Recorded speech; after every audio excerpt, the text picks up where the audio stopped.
మీద 28,000 అక్రమ కట్టడాలు అక్రమమైన బిల్డింగ్ కట్టడం మొదలు పెడితే వితౌట్ నోటీస్ అధ్యక్ష చట్టం చెప్తా ఉంది చట్టం no notice will be given it will be demolished అంత కఠినంగా ఉంది అధ్యక్ష చట్టం ఎట్టి పరిస్థితుల్లో ఉపేక్షించే ప్రశ్న లేదు వారు ఎవరన్నా కావచ్చు ఎవరన్నా కాకపోవచ్చు దాంతో నిమిత్తం లేదు అక్రమ కట్టడం అంటే ఇమ్మీడియట్ డిమాలిషన్ అధ్యక్ష దాన్ని స్పేర్ చేసే ప్రశ్నలు ఎవరు కూడా అధ్యక్ష గత 65 ఏళ్లలో మూసీకి వరదలు వచ్చినప్పుడు కానీ ఇతరత్ర సమయాల్లో కానీ మాక్సిమం ఫ్లడ్ లెవెల్ ఏంది బఫర్ ఏంది దాని ప్రాపర్ అసలు మార్కింగ్స్ ఏంది ఇది ఏది కూడా ఎన్నడూ కూడా మా దగ్గర ఎక్కడ కూడా డేటా లేకుండే అధ్యక్ష ఈ గవర్నమెంట్ వచ్చిన తర్వాత మనం సవ్యంగా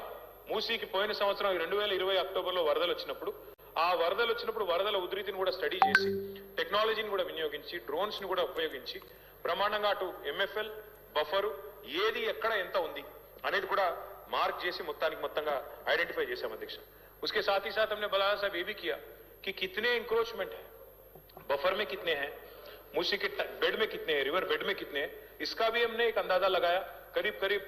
10,000 तक कुल मिला के स्ट्रक्चर है 10,000 तक है उसमें मलकपेट में भी है अंबरपेट में भी है कई सारे जगह है आप भी जानते हैं मैं भी जानता हूं एक दिन में ही आए नहीं बहुत सालों से चलता आया तो ये सब वहीं पे है